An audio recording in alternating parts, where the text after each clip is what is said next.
వచ్చిన వార్తల అధ్యక్ష నేనేం కొత్తగా చెప్పట్లేదు. గజ్వేల్ ప్రాంతంలో కల్వకుంట్ల చంద్రశేఖరరావు గారు ప్రతిపక్ష నాయకుడు ప్రాతినిధ్యం వహిస్తున్న గజ్వేల్ నియోజకవర్గ పరిధిలో రాజీవ్ రహదారిలో భూమి పోయి రాజీవ్ రహదారి వేసిన రోడ్డు కూడా రైతు బంధు పథకం ద్వారా నిధులు ఇచ్చిండ్రు అధ్యక్ష. అదేవిధంగా నా ప్రాంతానికి సంబంధించి శ్రీశైలం మా సొంత ఊరికి వెళ్ళాలంటే ఇటు ఈ దారిలోనే వెళ్ళాలి అధ్యక్ష. ఆమన్గల్ ప్రాంతంలో శ్రీశైలం రోడ్లో పోయిన భూమికి కొత్త పాస్ పుస్తకాలు అధికారులు అక్కడ కొంతమంది రాజకీయ దళారులు కుమ్ముకై శ్రీశైలం పోయిన రోడ్లకు ఈరోజు రైతు బంధు పథకాన్ని ఆ గత ప్రభుత్వం ఇచ్చింది అధ్యక్ష. ఇదే కాకుండా అధ్యక్ష క్రషర్ యూనిట్లు క్రషర్లు నడుస్తున్నాయి అధ్యక్ష. ఆల్రెడీ క్రషర్లు నడిచే వాటికి ఈరోజు రైతు బంధు వాళ్ళు గతంలో ఇచ్చింది అధ్యక్ష. అదేవిధంగా మైనింగ్ భూములు అధ్యక్ష, మైనింగ్ లీజులు ఇచ్చి మైనింగులు జరుగుతున్న భూములకు ఈరోజు రైతు బంధు ఇచ్చింది అధ్యక్ష. అదేవిధంగా టీఆర్ఎస్కు సంబంధించిన నాయకులు అధికారులు పోడు భూములు రైతులకు పేదలకు గిరిజనులకు ఆదివాసీలకు ఇస్తే వాళ్ళ పేరు మీద కూడా నకిలీ పట్టాలు తయారు చేసి నకిలీ పట్టాల ద్వారా కూడా రైతు బంధు పథకాన్ని ఆయాచిత లబ్ధి పొందిండ్రు అధ్యక్ష. ఈరోజు ఇట్లా చెప్పుకుంటూ పోతే అది క్రషర్లు కావచ్చు, శ్రీశైలం నేషనల్ హైవే కావచ్చు, లేకపోతే రాజీవ్ రహదారి కావచ్చు, లేకపోతే క్రషర్ యూనిట్లు క్రషర్లు పెట్టినవి కావచ్చు, లేకపోతే మైనింగ్లు ఇచ్చినవి కావచ్చు, లేకపోతే హైదరాబాదు చుట్టుముట్టూత ముఖ్యంగా హైదరాబాదు నగరం చుట్టుముట్టూత ఒకప్పుడు మనందరం చూసినాం.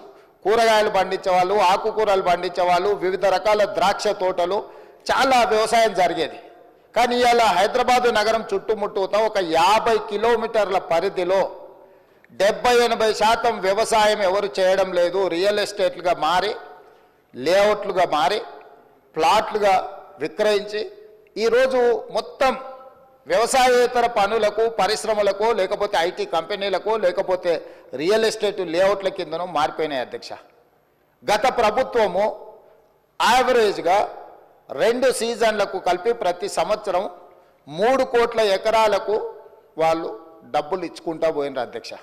3 కోట్ల ఎకరాలకు వాళ్ళు ఎకరాకు 10,000 ప్రకారము చేసుకుంటూ పోతే 15,000 కోట్ల రూపాయలు ప్రతి సంవత్సరం దాదాపుగా +-10% వాళ్ళు ఖాతాలలో వేసిండ్రు అధ్యక్ష.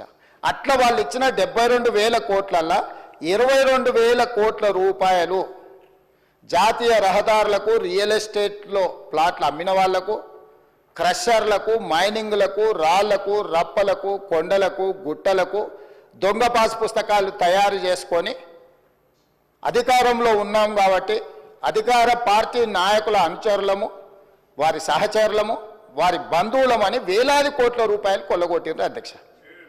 మరి ఈరోజు నేను అడుగుతున్న తమరి ద్వారా ప్రధాన ప్రతిపక్షము ఈ పథకాన్ని 80,000 పుస్తకాల్లో చదివిన సారాంశంతో దీన్ని తయారు చేసిన ప్రధాన ప్రతిపక్ష నాయకుడు వచ్చి ఇంత కీలకమైన అంశం చర్చకు వచ్చినప్పుడు వారు సూచనలు ఇస్తారని అనుకున్నాం అధ్యక్ష. వారి అనుభవం నుంచి, వారి పరిపాలనలో వారు నేర్చుకున్న అంశాల నుంచి ఈ ప్రభుత్వం ఏదైనా సూచన వస్తే మేము తీసుకుందాం అనుకున్నాం. ఇక్కడ ఒక అంశం చెప్పొచ్చు అధ్యక్ష. ఈరోజు ఇది ప్రవేశపెట్టిన వ్యవసాయ శాఖ మంత్రి గారు తుమ్మల నాగేశ్వరరావు గారు వారికంటే సీనియర్, వారికంటే ముందు ఎమ్మెల్యే, వారికంటే ముందు మంత్రి, వారికంటే ఎక్కువ శాఖలు నిర్వహించారు. అయినా మా సహచార మంత్రి తుమ్మల నాగేశ్వరరావు గారికి ఎలాంటి బేసిజాలు లేవు అధ్యక్ష. ఒకవేళ ఎవరైనా మొదటిసారి శాసనసభ్యుడైనా, ఈరోజు నేను ఎందుకు రిప్లై చేస్తున్నా, మొదటిసారి శాసనసభ్యుడు శంకర్ గారు, పాయల శంకర్ గారు కొన్ని అంశాలు లేవనెత్తితే వారు గతంలో స్థానిక సంస్థలలో ప్రజాప్రతినిధిగా పనిచేశాడు. ఎమ్మెల్యే కాకపోయి ఉండొచ్చు, ఎమ్మెల్యే కంటే ఎక్కువ ప్రజలతో మమేకమై ప్రజా జీవితంలో సంవత్సరాల కొద్ది ప్రజలలో ఉన్నారు. తనకు ఒక అనుభవం ఉంది. అది ముఖ్యంగా ఆదిలాబాద్ లాంటి వెనుకబడిన ప్రాంతం, గిరిజనులలో ఆదివాసీలు అత్యధికంగా ప్రాతినిధ్యం వహిస్తున్న ప్రాంతం నుంచి వచ్చిందంటే డెఫినెట్గా అవుట్ ఆఫ్ హిజ్ ఎక్స్పీరియన్స్ తన అనుభవం నుంచి కొన్ని ప్రభుత్వానికి సూచనలు చేసినప్పుడు ఈ ప్రభుత్వం తప్పకుండా మొదటిసారి సభ్యుడు కాబట్టి మేము వినం, అత్యంత సీనియర్ కాబట్టి ఆయన ఏ అబద్ధాలు చెప్పినా అబద్ధాలు అన్నిటిని ప్రభుత్వం స్వీకరించాలి.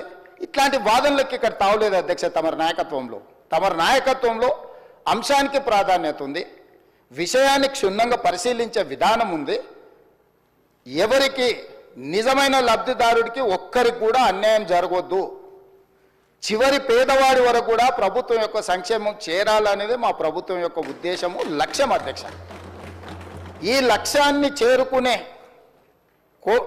సందర్భంలో ఆయాచితంగా వేలాది కోట్ల రూపాయలు గడీలలో ఉండే భూస్వాములు, జమీందారులు, జాగీర్దారులు వ్యవసాయం చేయకుండానే వాళ్ళ ఆధీనంలో ఉన్న రాళ్ళు రప్పల కొండలకు, వాళ్ళ ఆధీనంలో ఉండి సీలింగ్లో ప్రభుత్వానికి సరెండర్ చేసిన భూములకు, లేకపోతే రియల్ ఎస్టేట్లో లేఅవుట్లుగా మారిన భూములకు ఈరోజు ఇవ్వాలనా?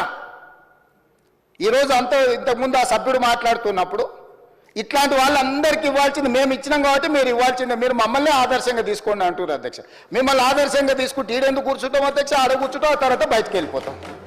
మిమ్మల్ని ఆదర్శంగా తీసుకుంటే 23లో అధికారం పోయింది, 24లో డిపాజిట్లు పోయినాయి, ఈసారి ఉన్నది కూడా ఊడ్చుకపోతుంది అధ్యక్ష. మీరు కాదు కదా ఆదర్శము, ఆదర్శ రైతు ఆదర్శం, వ్యవసాయం చేసేవాళ్ళు ఆదర్శం. అట్లా కాకుండా మేమేదో అద్భుతాలు చేసినాం, మీరు అద్భుతాలు చేసినాక అక్కడ ఉన్నారు, అద్భుతాలు చేసినాక ఆయన గారు ఇక్కడికి రాలేకపోతున్నాడు. ఎందుకు? ఒకవేళ ఇక్కడికి వస్తే 10 సంవత్సరాలలో వారు చేసిన అద్భుతాలను మా సభ్యులందరూ అడగడం మొదలు పెడితే సమాధానం చెప్పలేని పరిస్థితి వస్తుంది, తల దించుకోవాల్సి వస్తుంది అని వారు రావడం లేదు, అది వారి ఇష్టం. మేమేం ఒత్తిడి చేస్తలేం. సభలోకి సభ్యుడు రావడం రాకపోవడం అనేది సభ్యుడు ఇష్టం. ఒకవేళ తమరు అనుమతిస్తే వాళ్ళ మధ్యలో అర్థాంతరంగా వెళ్ళిపోవచ్చు, వాళ్ళకి కావాల్సినట్లు చేయొచ్చు, మీరు అనుమతిస్తే అధ్యక్ష. అయితే ఈరోజు నేను సూటిగా అడుగుతున్నా ప్రధాన ప్రతిపక్షాన్ని కూడా, రాళ్ళు రప్పలకు గుట్టలకు ఇద్దామా? రియల్ ఎస్టేట్లో లేఅవుట్లు చేసి అమ్ముకొని ప్లాట్లు చేసుకున్న వాళ్ళకు ఇద్దామా? హైవేల పేరు మీద, నేషనల్ హైవేల పేర్ల మీద ప్రభుత్వం సేకరణ చేసిన భూములకు కూడా దొంగ పాస్ పుస్తకాలు తయారు చేసుకుంటే ఇద్దామా? మీ అనుచరుల ముసుగులో నకిలీ పాస్ పుస్తకాలు తయారు చేసుకున్న వాళ్ళకు ఇద్దామా? ఈరోజు హైదరాబాదు చుట్టుముట్టూత వ్యవసాయ భూములు, వ్యవసాయేతర కన్వర్షన్స్ జరిగి, నాలా కన్వర్షన్ జరిగి ఈరోజు పరిశ్రమలు నెలకొల్పినారు. వీటన్నిటి కూడా మనము ఇద్దామా? వీటి విషయాలలో మీరు స్పష్టమైన సూచన చేయండి. మీ సూచనలన్నిటిని క్రోడీకరించి ఒక రిపోర్ట్ తయారు చేసి, ఎందుకంటే ఇప్పటికీ ఈ అంశాన్ని రైతు భరోసాను అమలు చేయడానికి మా మంత్రివర్గ ఉపసంఘాన్ని వేసింది. దానికి బాధ్యతగా ఉప ముఖ్యమంత్రి వర్యులు, ఆర్థిక మంత్రి వర్యులు, వారి నాయకత్వంలో వ్యవసాయ శాఖ మంత్రి, రెవెన్యూ శాఖ మంత్రి, అదేవిధంగా సివిల్ సప్లైస్ మినిస్టరు, అదేవిధంగా ఐటీ అండ్ ఇండస్ట్రీస్ మినిస్టర్ని వీళ్ళందరినీ అందులో సభ్యులుగా పెట్టి అన్ని జిల్లాలు తిరిగిండ్రు అధ్యక్ష. వ్యవసాయ సహకార సంఘాలతో మాట్లాడిండ్రు, రైతు సంఘాలతో మాట్లాడిండ్రు, రైతు కూలీ సంఘాలతో మాట్లాడిండ్రు, రైతులతో మాట్లాడిండ్రు, ప్రజాప్రతినిధులతో మాట్లాడిండ్రు, సభలో లేని రాజకీయ పార్టీలతో మాట్లాడి, కొన్ని రాజకీయ పార్టీలు సభలోకి రాలేకపోయినాయి అధ్యక్ష కొన్ని కారణాలు